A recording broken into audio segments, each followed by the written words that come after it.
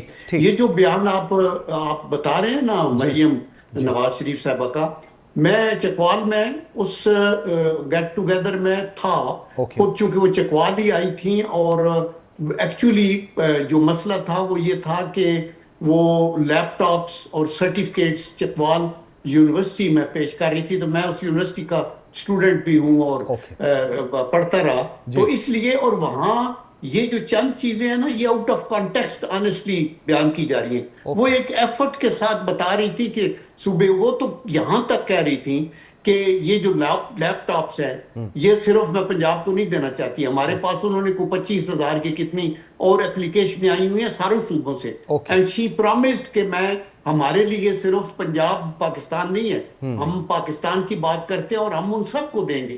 لیکن پھر وہ میڈیا ان چیزوں کو تو نہیں اٹھاتا جہاں وہ کہتی ہیں کہ ساروں کے لیے ہے اور میرٹ پہ ہے. تو انشاءاللہ آئی ایم شور کہ اس پہ اوپر نہیں ہمیں زیادہ ڈسکشن کرنی ہے کہ انڈین چیف نے کیا کہا. جی بالکل، اس پہ بھی آتے ہیں، بالکل اس پہ بھی بالکل آتے ہیں. قادر خان مندوخیل صاحب، پاکستان پیپلز پارٹی کہتی ہے کہ عزت دو تو عزت لیں گے، اور یہ بھی کہ حکومت آپ کے بغیر ایک قدم نہیں چل سکتی، یہ بھی ایک اٹل حقیقت ہے. تو پھر سوال یہ ہے کہ جب آپ کو معلوم ہے کہ اتحاد ٹوٹے گا تو حکومت خود کمزور ہو جائے گی، تو پھر یہ ساری صورتحال اس طرح کیوں کریٹ ہوئی؟ اور اب جس طرح جلسہ فرما رہے ہیں کہ اب چیزیں پیسیفائی ہونے شروع ہو گئی ہیں، پرائم منسٹر کی انوالومنٹ آ رہی ہے، نواز شریف صاحب کی آ رہی ہے، ادھر آصف علی زرداری صاحب کی انوالومنٹ آ رہی ہے، آپ کیسے اس کو اینالائز کر رہے ہیں؟ جی بہت شکریہ. جنرل صاحب نے بڑی خوبصورت باتیں کہی ہے. کاش یہ باتیں مریم بی بی بھی کرتی تو یہ نوبت نہیں آتی. میں آپ کو اگر مشورہ دوں کہ آپ کا یہ ٹاک شو ایسے نہیں ایسے چلاؤ، تو آپ اس کا جواب مجھے گالی سے نہیں دیں گے، میں انگلی توڑ دوں گی اگر تم نے دوبارہ مشورہ دیے. مشورہ اپنے پاس رکھ لیں، ایسے زبان تو نہیں ہوتا ہے نا. آپ مجھے یہ کہہ سکتے کہ بھائی ہمارا جو مینجمنٹ ہے اور اس کو ہم طریقے سے دیکھ رہے ہیں، آپ کا مشورہ سر آنکھوں پہ ہم دیکھ رہیں گے، بجائے یہ کہ میرے انگلی توڑیں گے اور مجھے آپ یہ کہیں گے کہ مشورے اپنے پاس رکھو مت دو. اس کے باوجود کہ ہم کولیشن پارٹنر ہے، اس کے باوجود کہ ہم نے ایک جدوجہد ساتھ کی ہے، اس کے باوجود کہ ہمارے بڑوں نے چارٹرڈ ڈیموکریسی سائن کی ہے، یہ ساری چیزوں کے علاوہ اور پھر اس کے بعد یہ صورتحال آئی ہے. اور ہم نے کیا غلط کہا ہے یہ بھی ذرا آپ کو تھوڑا ریفریش کر دیں. ہم نے یہ کہا کہ جب خیبر پختونخوا میں سیلاب آیا اور پنجاب میں یقیناً جو ہے نا تاریخ کا بدترین سیلاب آیا، تو ہم نے وفاق سے ایک مطالبہ کیا ہے کہ آپ زرعی ایمرجنسی لگا دیں، جو کہ شہباز شریف صاحب نے مانا، اپریشیٹ کرتے ہیں ہم اس کو. اور ساتھ ساتھ ہم نے یہ کہا کہ آلریڈی بے نظیر انکم سپورٹ ایک ادارہ ہے جس کے پاس 7 ارب سے زیادہ بجٹ ہے، اور 2022 میں یہ بجٹ آلریڈی استعمال ہو چکا ہے 25,000 کیونکہ جو سروے بتا رہے ہیں یا عام آپ کی میڈیا رپورٹ بتا رہے 60 سے 70 لوگ متاثر ہوئے ہیں، اور 25 لاکھ کا فگر تو خود مریم بھی بتا رہے کہ ہم نے اس کو جو ہے نا وہ پانی سے نکالا.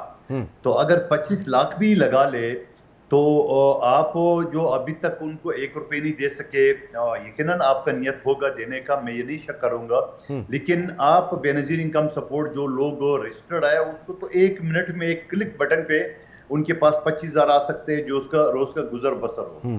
اور پھر اس کے ساتھ 2022 میں آلریڈی یہ فارمولہ آپ آزما بھی چکے ہیں.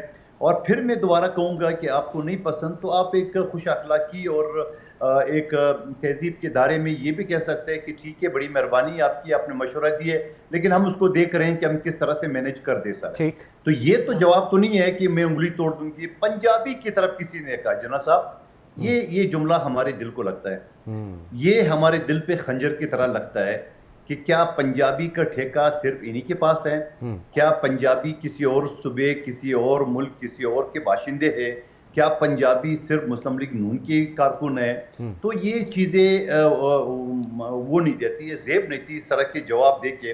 اور پھر ساتھ ساتھ صرف یہ معاملہ نہیں چھڑا ہے جنرل صاحب، آپ نے شاید پورے نہیں سنا، یہ اگلی میٹنگ میں اس نے کہا، انہوں نے یہ کہا کہ میرا پانی میری مرضی. اب یہ میرے تیرے بات کہاں سے آ گئی ہے؟ پنجاب بھی میرا ہے، سندھ بھی آپ کا ہے، ہم سب کا ہے. تو یہ میرے تیرے کہاں سے آ گئے؟ پھر میں پانی نکالنا چاہتی ہے، اگلوں نے جو ہے نا پیپلز پارٹی کی طرف کلیئرلی اشارہ ہے، انہوں نے لوگوں کو سڑکوں پہ نکالا، ہم نے نہیں لگایا۔ آپ کو پتہ ہے ہمارے وزیر داخلہ کا گھر تک جلا لیا ہے، جو لوگ مزاحمت کر رہے تھے، وکلا کی ساری تحریکیں کھڑی ہو گئی ہے، سارے لوگ کھڑے ہو گئے۔ وہ اس وجہ سے کہ جی آپ جو 1991 کے ایکارڈ ہے اس کے تحت پانی چونکہ اوپر سے کم آ رہے ہیں، ہمیں کم مل رہے ہیں، تو آپ مزید اگر نہریں نکالیں گے تو آپ کو پیچھے پانی بچے گا کیا؟ اور بین الاقوامی قوانین بھی ہے کہ جہاں پانی کا فلو ہو، یعنی جو نیچے اتر رہا ہو، تو اس کا زیادہ حق ہے۔ آپ اگر پانی پہلے سے کم آ رہے ہیں اور آپ مزید نہریں نکالیں گے چولستان کے لیے تو پھر پیچھے پانی بچے گا نہیں، تو ہم نے یہ غلط کہا۔ اور پھر خود آپ کے چچا میاں جو وزیر اعظم پاکستان ہے، انہوں نے تو باقاعدہ سی سی آئی کی میٹنگ میں اس معاملے کو، ایشو کو دفن کر چکا ہے۔ ٹھیک، اچھا لیکن قادر بھائی آپ کا پوائنٹ کہ آپ ہمیں دھمکی بھی دیتے ہیں اور پانی کی باتیں بھی آپ دوبارہ اٹھا رہے ہیں۔ مجھے ذرا اس پہ جی ٹھیک ہے، مجھے ذرا جل صاحب کا اس پہ لے لیں۔ جل صاحب، پیپلز پارٹی میرے خیال میں مریم نواز کے رویے پر ان کا احتجاج ہے، اور اسی پر ہم نے دیکھا کہ واک آؤٹ بھی ہوا ہے، جس طرح آپ ابھی فرما رہے ہیں، جس طرح اعظم نذیر تارڑ وفامت کی بات کر رہے ہیں، یہ چیز پیسیفائی ہوتی کب تک آپ کو نظر آ رہی ہے؟ انشاءاللہ یہ جلدی پیسیفائی ہو جائے گی۔ دیکھیں مندوخیل صاحب میں بہت شائستگی ہے اور یہ ایشوز کی بات کر رہے ہیں، ان کے اوپر ڈسکشن ہو سکتی ہے، یہ سچی بات ہے کہ پوائنٹ ٹو پوائنٹ، اور بہت سی چیزوں پہ آپ ایگری، جیسے یہ نہروں کا جو ایشو شروع ہوا تھا تو اس کے اوپر پھر گورنمنٹ نے آفٹر آل فیڈریشن نے اپنے طور پہ اپنا ایک ویو دیا، تو میرا خیال یہ ہے کہ ان چیزوں کو ٹھیک ہو۔ جہاں تک دیکھیں بے نظیر انکم سپورٹ کا فنڈ ہے نا، اس کو بین الاقوامی سطح پہ ایک پذیرائی ہے اور یہ مانا جاتا ہے، لیکن حکومت پنجاب کا یہ ویو پوائنٹ تھا جو میں نے سنا، وہ کہتے ہیں جی کہ ایک گاؤں ہے لیٹ سے، اس میں 10,000 کی آبادی ہے، اس میں 1,000 یا 2,000 لوگ بے نظیر انکم سپورٹ کا فنڈ جو ہیں وہ لے رہے ہیں، اور وہ ہمارے پاس رجسٹرڈ ہیں۔ جو خوشحال لوگ ہیں وہ تو بے نظیر انکم سپورٹ کے فنڈ میں رجسٹرڈ نہیں ہے، تو اگر پانی آیا ہے اور ان کے مویشی لے کے چلا گیا ہے، گھر چلا گیا ہے، مڈل کلاس کے لوگ بھی بالکل گھروں سے باہر نکل گئے ہیں، تو ہم ساری چیزوں کو دیکھیں گے، اس میں بے نظیر انکم سپورٹ کے جو رجسٹرڈ لوگ ہیں وہ آٹومیٹیکلی کور ہوں گے۔ یہ ایک ویو پوائنٹ تھا جو میں رانا ثناء اللہ صاحب کا بھی سن رہا تھا۔ تو میرے خیال میں دیکھیں یہ کوئی بیٹل وننگ فیکٹر نہیں ہے بیٹھ کے کرنا۔ میں آنیسٹلی یہ سمجھتا ہوں کہ جتنی دنیا میں آگ لگی ہوئی ہے اور جس طرح انڈیا ہمیں للکار رہا ہے اور ہمیں جتنی پذیرائی مل رہی ہے پاکستان کو اللہ کے کرم سے، نہ صرف ریجن میں، مڈل ایسٹ میں، بلکہ بین الاقوامی سطح پہ، تو یہ ایسا موقع ہے کہ ہم اپنے ایشوز کو، اور یہ پیٹی چیزیں ہیں، ہم مل کے ان کو سالو کریں، اور لوگوں کو جو فلڈ سے افیکٹڈ ہے، خواہ وہ خیبر پختونخوا میں ہے، صدرن پنجاب میں ہے، بلوچستان کے فلیش فلڈز ہیں، یا سندھ کے ایریاز کے اندر لوگ افیکٹ ہوئے ہیں، ان کو، میں تو چونکہ ایک سولجر ہوں، اور ہم تو CHN سے لے کے سر کریک تک نا ملک کو دیکھتے ہیں، ہم صوبوں کو بخدا نہیں دیکھتے، تو انشاءاللہ I am sure کہ ٹھیک ہو جائے گا۔ اچھا قادر بھائی، لاسٹ مجھے بس بتائیے گا اس کے اندر کہ صوبوں کے درمیان تلخی، آپ کو پتہ ہے سیاسی تقسیم اس وقت جو پاکستان کی سچویشن ہے، جو ہندوستان کی طرف سے ہمارے پاس تھریٹ آ رہی ہیں، یہ بہت سینسٹائز کر سکتی ہے، اس کو پیسیفائی کرنے کی ضرورت ہے، اور آپ تمام لیڈران کو اس کے اندر ایک بڑا کلیدی کردار ادا کر رہے ہیں۔ میں یہ کہوں گا کہ اس موقع پہ مریم بی بی کا اس طرح ایشو اٹھانا، ایک پہ ایک ایشو اٹھانا، پانی کا ایشو، اور پھر باعزت آدمی کون ہے، بھیک مانگنے والا باعزت نہیں ہوتا ہے، تو بھائی ہم نے نواز شریف صاحب نے جو نا قرض اتارو ملک سنوارو اسکیم شروع کی، ہم تو باعزت سمجھیے پاکستان کے لیے شروع کیے۔ شہباز شریف صاحب اگر دنیا بھر سے پیسے مانگ رہے ہیں یا IMF سے مانگ رہے ہیں تو باعزت آدمی ہے، اس نے پاکستان کے لیے وہ کہے، تو یہ کہتے ہیں باعزت آدمی نہیں ہوتا ہے۔ اور بھی بہت سارے تارے چھیڑے ہیں، بلکہ آج تو ایک اور نئی خبر آ گئی ہے کہ وہ انڈسٹریلسٹ کو یہ کہتے ہیں کہ جو پنجاب میں آپ ٹیکس رجسٹرڈ کر دیں، کراچی میں نہ کر دیں، تو یہ میرے خیال میں یہ ساری چیزیں، اور پھر پنجاب کی جو زمیندار یا دکاندار ان کو منع کیے کہ گندم اب دوسرے صوبوں کو نہ بیچے، تو پھر یقیناً سندھ کا جو گیس یہاں 89% ہوتا ہے، یا سمندر جو ہے نا سندھ میں ہے، یا 65% ریونیو دیتا ہے کراچی پاکستان کو، یا بجلی پختونخوا دیتا ہے، یا منرل بلوچستان سے نکلتے ہیں، وہ پھر obviously چیزیں اس طرف جائیں گی۔ بالکل ٹھیک ہے، ویری رائٹ، ویری رائٹ، یہ سارے سوالات تو لوگ کرتے ہیں نا۔ بالکل ٹھیک ہے Qadir Khan Mandokhail, thank you very much ji. Lieutenant general Abdul Qayyum صاحب، بہت شکریہ آپ دونوں کے ٹائم دینے کا۔ ناظرین ایک بریک لیتے ہیں جی، میرے ساتھ رہیے گا۔